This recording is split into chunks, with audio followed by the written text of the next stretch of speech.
Welcome back to my channel Mithu's family. আমার পরিবারের সকলকে অনেক অনেক স্বাগতম এবং অনেক অনেক ভালোবাসা জানিয়ে আজকের ভিডিওটা স্টার্ট করে ফেললাম।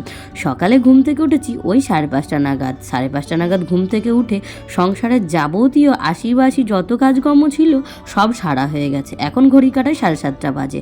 7:30 বাজে। আজ হচ্ছে বৃহস্পতিবার। বৃহস্পতিবার মানে হচ্ছে সবই ধোয়া মোছা এবং সুন্দর করে ঘরদোর পরিষ্কার পরিচ্ছন্ন করা। রেগুলার প্রত্যেক দিনই হয়ে থাকে, কিন্তু বৃহস্পতিবারটা যেন একসঙ্গে সব কাজ আমার ঘাড়ের উপরে এসে পড়ে আর অনেকটা সময় লেগে যায়। সেই 5:30 থেকে একভাবে এই শীতের সকালে কাজ করে চলেছি। যাই হোক, গাধার মতো খেটে চলেছি। আর এদিকে হাত পা যেন একদম ঠান্ডায় একদম শেষ হয়ে যাচ্ছে। কোনো মতেই খড়িমাটি দিতে পারছি না, তবুও যেরকম পারলাম সেইভাবেই দিলাম, কারণ হাতটা একদম সকাল থেকে জল ঘাটাঘাটি করে হাতের যেন অবশ হয়ে যাচ্ছে। যাই হোক, চলো আজকে বৃহস্পতিবারে পুজো পাল এবং সারাদিন কী কী করছি, সারাদিন কোথায় গেলাম, কি কেনাকাটা করলাম, সবটাই তোমাদের সঙ্গে শেয়ার করব। তোমরা দেখতে থাকো গাইজ। চলো। আজকে যেমন হাত পায়ের অবস্থা খারাপ, এই দিকে আমার গলাটারও অবস্থা খারাপ। ভয়েসটা শুনে হয়তো তোমরা বুঝতেও পারছো, প্রচণ্ড সর্দি লেগেছে। এই সকালে স্নান করে পুজো আর্চা করে তারপরে আবার মেয়েকে নিয়ে গাড়িতে স্কুলে যাওয়া, মানে প্রচণ্ড একটা কঠিন ব্যাপার হয়ে যাচ্ছে শীতের সময়। বিশেষ করে এই সকালবেলায় স্নান না করলে আবার ওই 3টের সময় এসে স্নান করতে পারবো না। সেই জন্য আমি রেগুলার এরকম স্নান করে সকালবেলা পুজোটা আগে সেরে নিই, তারপরে রান্নাবান্নায় ঢুকি। এই প্রত্যেকদিন স্নান করতে গিয়ে আমার এত ঠান্ডা লেগেছে যে তোমাদের আর কি বলবো, রাত্রে নিঃশ্বাস নিতে পারছিলাম না। তো গলাটার ভয়েসটা খুবই খারাপ, তোমরা একটু কষ্ট করে দেখে নিও এবং শুনে নিও আমার ভয়েসটা।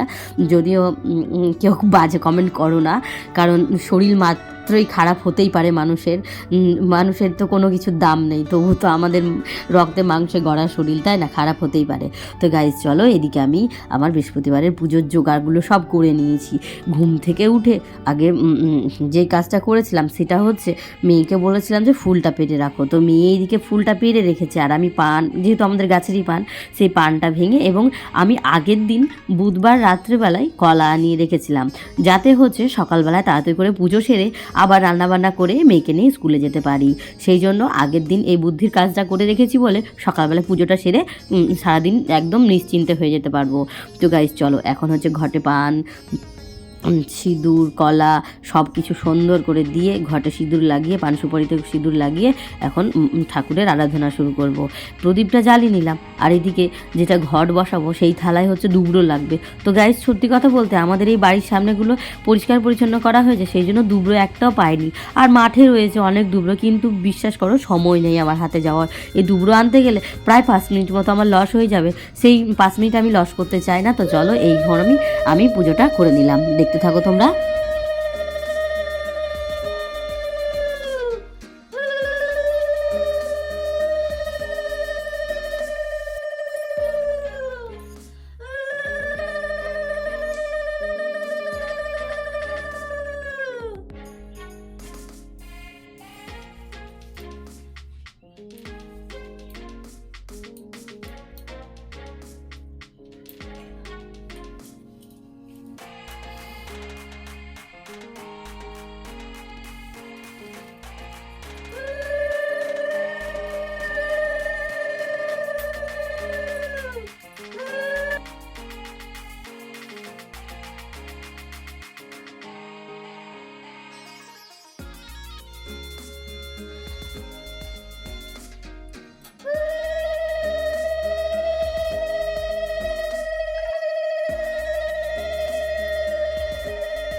এই হচ্ছে আমার ছোট্ট ঠাকুর ঘর। আজ ঠাকুরকে খেতে দিয়েছি আঙ্গুর এবং নকুলদানা।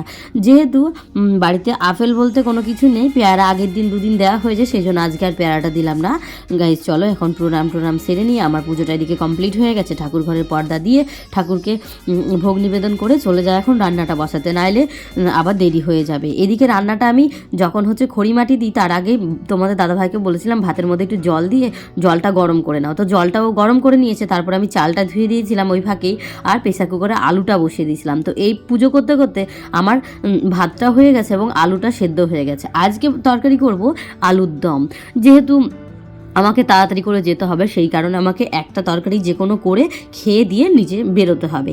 স্কুল থেকে এসে আবার নাই অন্য কিছু করা যাবে এবং রাত্রে অন্য কিছু করা যাবে। যাই হোক, এইদিকে আমার আলুটা এবং সেদ্ধ হয়ে গেছে, আলুটাকে ছাড়াছাড়ি করে নিই। আর এদিকে ফ্যানটা উপর দিয়ে দিয়েছি যাতে ফ্যানটা ওই ধরে না থাকতে হয়। এমনিতে আমার হাতে সময় কম, তারপরে যদি ওই ধরে ধরে সব কাজ করতে থাকি তাহলে তো আমার সময়টা একদম মানে লস হয়ে যাবে। তো চলো, এদিকে আমার আলুটা ছাড়াতে ছাড়াতে এদিকে আগে মনে পড়লো যে মশলাটাকে জোগাড় করে নিতে হবে। তাই এদিকে কাটাটা করে নিলাম।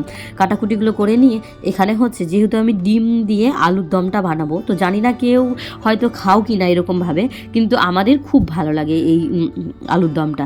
ডিমটাকে আগে ভুজিয়া করে লবণ দিয়ে ভেজে তুলে রেখে দেবো, একদম তরকারি নামানোর সময় শেষের দিকে দেবো।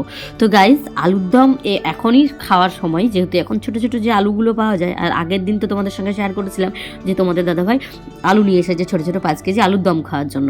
তো ও আলুর দম খুব ভালোবাসে, মটরশুঁটি দিয়ে এবং টমেটো দিয়ে টকটক করে আলুর দমটা খেতে খুব ভালোবাসে। সেই জন্য তোমাদের দাদা ভাইয়ের আবদারেই আজকে আমি আলুর দমটা করলাম। আমি ওকে জিজ্ঞাসাই করিনি কোনো কিছু রান্না করার আগে, তো ও বলে তোমার যেটা ভালো লাগে সেটাই করো, কিন্তু আজকে আলুর দমটা করো, আলুর দমটা খেতে খুব ইচ্ছে করছে, সেই কারণে আমি আলুর দমটা করলাম। তো চলো, এদিকে দুটো বড় বড় পেঁয়াজ কেটে নিয়ে ভালোভাবে ম্যারিনেট করে ভেজে নিয়েছি। তারপরে দেখো মশলাটা করে নিচ্ছি। এদিকে পেঁয়াজ আর টমেটোটা ভাজতে দিয়েছি। এদিকে দেখো মশলাটাও হয়ে গেছে, আমি দিয়ে দিয়েছি। তারপরে দিয়ে দিলাম মটরশুঁটি। টমেটো আলু মটরশুঁটি দিয়ে আলুর দম খেতে দারুণ লাগে, তোমরা করে দেখবে। তারপরে স্বাদ মতো লবণ, স্বাদ মতো হলুদ দিয়ে তারপরে হচ্ছে লঙ্কা গুঁড়ো দিলাম। আর এটা হবে ঝাল ঝাল, যেহেতু ঝাল ঝাল খেতে ভালোবাসে। আর দিয়ে দিলাম পরিমাণ মতো চিনি। যারা মিষ্টি খেতে ভালোবাসে তারা প্রচুর চিনি দেবে, আর আমরা মিষ্টি খেতে ভালোবাসি না, ওই সামান্য তরকারিতে স্বাদ আনার জন্য অল্প পরিমাণ মতো চিনি দিলাম। এদিকে রান্নাবান্নাটা হতে থাক, আর আমার এদিকে মেয়ের স্কুলের টিফিনটা জোগাড় করে নিই। কারণ মেয়ের স্কুলের টিফিনে আজকে দেবো হচ্ছে কলা আর আঙ্গুর। আর এদিকে মেয়ের টিফিনের মানে জোগাড় করতে করতে আমি এদিকে কড়াইতে দিয়ে এসেছি জল, মানে জলটা গরম করে দিয়েছি। কেন, মনার বোতলটা হচ্ছে হট অ্যান্ড কুল, তো এই ঠান্ডার সময় ওই ঠান্ডা জল আর দিই না, একদম গরম জলটাই ভরে দিই। ওই টিফিন হতে হতে প্রায় জলটা ঠান্ডা হয়েই আসে, তখন খেয়ে নাই। তো সেই জন্য এদিকে আমি জলটা গরম করে দিয়েছি, আর এইদিকে মেয়ের জন্য টিফিনে দিয়ে দিলাম কিছু আঙ্গুর, কিছু কলা, আর এইদিকে একটা বিস্কুটের প্যাকেট রেখে দিয়েছি, ইচ্ছে হলে খাবে, না হলে এটা ব্যাগেই পড়ে থাকবে। এইদিকে জলটা আমার গরম হয়ে গেছে, বোতলের মধ্যে ভরে নিচ্ছি জলটা। এদিকে তোমাদের দাদাভাই ভাত খাবে বলে রোদ্রুর মধ্যে নিয়ে গেল সব। এবার ওখানে আমরা ভাত খাওয়া দাওয়া করে এখন সবাই মিলে বেরিয়ে যাচ্ছি, বাড়ি ছেড়ে চলে যাচ্ছি নিজের নিজের ডিউটি পালন করতে। আমার ডিউটি হচ্ছে মেয়েকে নিয়ে স্কুলে দেওয়া এবং মেয়েকে স্কুল ছুটি হলে নিয়ে আসা। তো স্কুলের সামনে ওই 2 ঘন্টা 3 ঘন্টা ধরে বসে থাকা, 3 ঘন্টা ধরে, আর তোমাদের দাদাভাই চলে যাবে নিজের ডিউটিতে। তো এই হচ্ছে আমাদের রোজকার কাজ, রোজকার কাজ। এই রোজকার কাজ আর তোমাদের সঙ্গে শেয়ার করতে পারছি না, তার জন্য যেটুকু পারলাম হালকা একটু করে শেয়ার করলাম। এদিকে মেয়ে নিজে নিজে জুতোটা পরে নিয়েছে, মোজাটা পরে নিয়েছে, রেডি হয়ে গেছে, দেখতেই পাচ্ছ। আর ও 2 দিন ধরে খুব আনন্দ পাচ্ছে স্কুলে যেতে। তো আগে না একটু ঝিমুনি ঝিমুনি ভাবটা ছিল, সেই ঝিমুনি ঝিমুনি ভাবটা কমে গেছে। তো এখন দেখো তোমাদের দাদাভাই আমাদেরকে ওই স্কুলের একটু আগেই নামিয়ে দেয়, কারণ ওকে আবার নিজের ডিউটিতে যেতে হবে, ঠিক টাইম মতো পৌঁছাতে হবে। সেই কারণে আমি বললাম তুমি আমাদের এখানেই নামিয়ে দাও, দিয়ে চলে যাও। তো মেয়ে বলছে মা গাড়টা কি সুন্দর বলো, হাত দিয়ে দেখছে। তো আমি বলছি বাবা আমরা গরিব, এত বড় কার আমাদের স্বপ্নেও দেখা ভুল, আমরা এত বড় কার আমরা কিনতে পারবো না। তো যাই হোক, মেয়েকে বুঝালাম এরকমভাবে যে এত বড় স্বপ্ন তুমি দেখো না, আমাদের মোটর সাইকেলই ঠিক আছে, আমাদের সাইকেলই ঠিক আছে, আমাদের টোটোই ঠিক আছে। তো চলো এখন মেয়েকে স্কুলে ঢুকিয়ে দেবো, ঢুকিয়ে দেওয়ার পর আমরা এবার নিশ্চিন্তে বসে থাকবো। স্কুলে ঢুকে গেলেই আমরা শান্তি। এইদিকে মেয়েকে স্কুলে ছেড়ে দিয়ে মেয়ের বান্ধবীর মা এবং আমাদের বান্ধবী 3 জন মিলে আমরা চলে গেলাম একটু বাজারে কেনাকাটা করতে। তো বান্ধবীর মাটা মানে আমাদের যে বান্ধবী রয়েছে সে কিনলো হচ্ছে মোদিকারের স্টেরি ক্লিন। তো যাই হোক, এখানে মোদিকারের স্টেরি ক্লিন কেনার পর আমরা চলে গেলাম মোহনা বাস স্ট্যান্ড এক্সপ্রেস বাজারে। এক্সপ্রেস বাজারে গিয়ে কী কী কেনাকাটা করছি সেটা তোমাদের সঙ্গে শেয়ার করবো। তো চলো আমরা যাই এক্সপ্রেস বাজারে। তো 3 জন মিলে গল্প গুজব করতে করতে চলে যাচ্ছে, একবারে আনন্দ সহকারে মনের সুখে চলে যাচ্ছে একবারে বাজারে। হাতে একটু পয়সা থাকলে মনে হয় না যে কী কী কিনবো, কী কী কিনবো। তোমাদের হয়তো মনে হতে পারে না, কিন্তু আমার মনে হয় যে কী কিনবো। যখনই কিছু কিনতে যাবো দামটা শুনে অবাক হয়ে ঘুরে বাড়ি চলে আসবো। এরকমটা কি তোমাদের সাথে হয়ে থাকে? আমার সাথে হয়ে থাকে। তো যখনই দেখবো 800 টাকা 700 টাকা নিয়ে যাবো হচ্ছে 500 টাকা, তো তখনই সেই জিনিসটা দেখবো না রে আমাদের মানে সামর্থ্য মতো হবে না। তো যাই হোক, তখনই মনে হয় যে এখানে জিনিসের দাম বেশি, জোর এখানে কিনবোই না। তো যাই হোক, তাও কিছু দেখাদেখি করলাম। এই বান্ধবীটার বরের হচ্ছে জন্মদিন রয়েছে, সেই জন্মদিনে ওর বরকে গিফট দিবে বলে দেখো এই গেঞ্জিটা পছন্দ করেছে। তো এই গেঞ্জিটা হচ্ছে নিবে 800 টাকা। তো ও একটা গেঞ্জি নিল, আর আমি এদিকে আমার মেয়ের জন্য খুঁজছিলাম হালকা শীতের একটা ড্রেস। তো যাই হোক, এখানে ওই হালকা শীতের ড্রেসের দামই বলছে 400 টাকা। তো যাই হোক, পছন্দ হয়েছে, কিন্তু মাল্লুতে কমে গেছে। আমার কাছে ছিল 300 টাকা, সেই জন্য আমি নিতে পারিনি। হাতে মাত্র 300 এবং 400 টাকা নিয়ে কত কিছু কেনার স্বপ্ন, কত কিছু নেওয়ার স্বপ্ন। যাই হোক, স্বপ্ন মানুষের জেগে জেগেও দেখে, ঘুমিয়ে ঘুমিয়েও দেখে। বাস্তবে যেটা জেগে দেখে দেখে সেটা হচ্ছে সত্যি, আর যেটা ঘুমিয়ে ঘুমিয়ে দেখে সেটা হচ্ছে মিথ্যে। তো যাই হোক, কত বড় বড় স্বপ্ন দেখে আমাদের লাভ নেই। এদিকে দুটো বালিশের ওয়ার নিয়ে নিয়েছি 100 টাকায়, 50 টাকা করে দুটো বালিশের ওয়ার। বালিশের ওয়ারগুলো খুব কোয়ালিটি একটু ভালো দেখলাম। তারপরে চলে গেলাম সোনা। মা গো, আমি ভেবেছি প্রথমে সোনা, জানো তো এত দাম, মা গো মা, 8,000 টাকা এই নেকলেসটার দাম। তো আমি না প্রথমে 800 টাকা ভেবেছিলাম, খেয়াল করিনি, আমি ভেবেছি 800 টাকা। তাও একটু চোখে মানে লাগলো যে 800 টাকায় ভালো একটা জিনিস। পরে আবার ঘুরিয়ে দেখছি 8,000 টাকা। মা গো মা, আমাদের স্বপ্নেও এইসব ভাবা মুশকিল। সিটি গোল্ডের জিনিস 8,000 টাকা দিয়ে কিনতে যাবো, আমাকে পাগলা করতে কেমন দিচ্ছে? কখনোই না।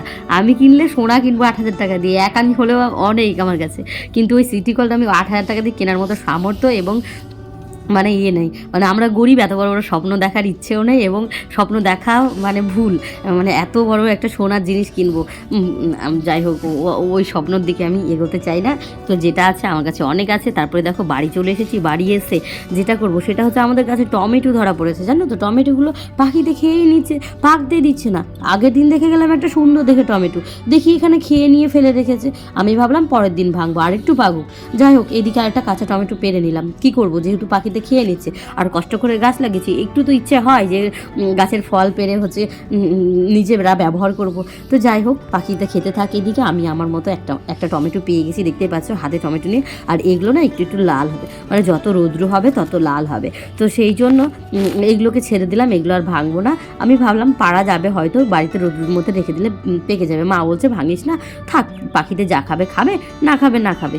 এইদিকে দেখো, বড় গাছগুলো তোমাদের সঙ্গে শেয়ার করেছিলাম যে এগুলো ফুল ফুটছে না, এগুলো কিন্তু অনেক দেরি করে ফুল ফুটবে, এবং ফুলগুলো হবে অনেক বড় বড় সাইজের। তো এইদিকে আমাদের ছোট গাছগুলোর ফুল প্রায় শেষের দিকে, আর এইদিকে বড় গাছগুলোর ফুল ধরা পড়ছে। দেখতে পাচ্ছ, এই যে ছোটো ফুলগুলো মানে অনেকটা গাছগুলো মরা মরা হয়ে যাচ্ছে, আর এই ছোটোগুলোতে কেবল কুড়ি নিয়ে নিয়ে কেবল মাত্র ফুল ফুটছে। ওখানেও রয়েছে কটা, এই দিকটাতেও রয়েছে কটা। তো এই গাছগুলো রয়েছিল 50 টাকার, আর ওই দিকটায় রয়েছে টমেটো গাছ। টমেটো গাছের জন্য আমাদের ফুল গাছগুলো একদম ঢেকে দিচ্ছে। অনেক বকবক করে ফেলেছি। তো বন্ধুরা, টাটা, সকলে ভালো থেকো, সুস্থ থেকো, ঠাকুরের কাছে এই কামনা করি। তো দেখা হচ্ছে পরের ভিডিওতে সুন্দর একটা ব্লগের সাথে। আমার চ্যানেলটা সাবস্ক্রাইব করে দিতে থাকো, আর আমি টাটা দিয়ে আজকের ভিডিওটা এখানেই শেষ করলাম।